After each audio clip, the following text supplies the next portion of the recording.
काल बाबूसाला दशक्रिया विधीला गेले होते. बाबू सर, तिथे आधी किती हलवायचे, बसायला नीट जागा नसायची. पण आता तिथे मात्र तसं राहिलेलंच नाहीये. सगळं चित्र बदललंय. काय सांगतेस तू? बदल कसा? स्वातीताई पाचुनकर यांनी दशक्रिया घाटाचा पूर्ण कायापालट केलाय.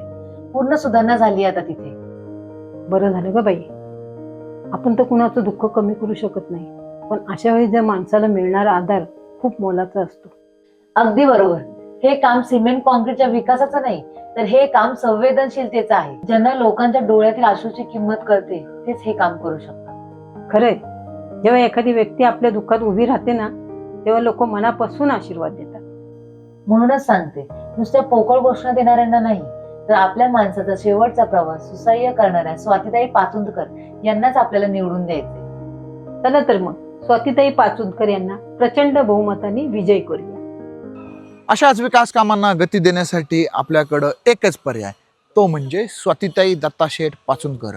भारतीय जनता पार्टीच्या अधिकृत उमेदवार यांना कमळ या चिन्हासमोरील बटन दाबून प्रचंड बहुमताने विजय करा, विजय करा आणि विजय करा.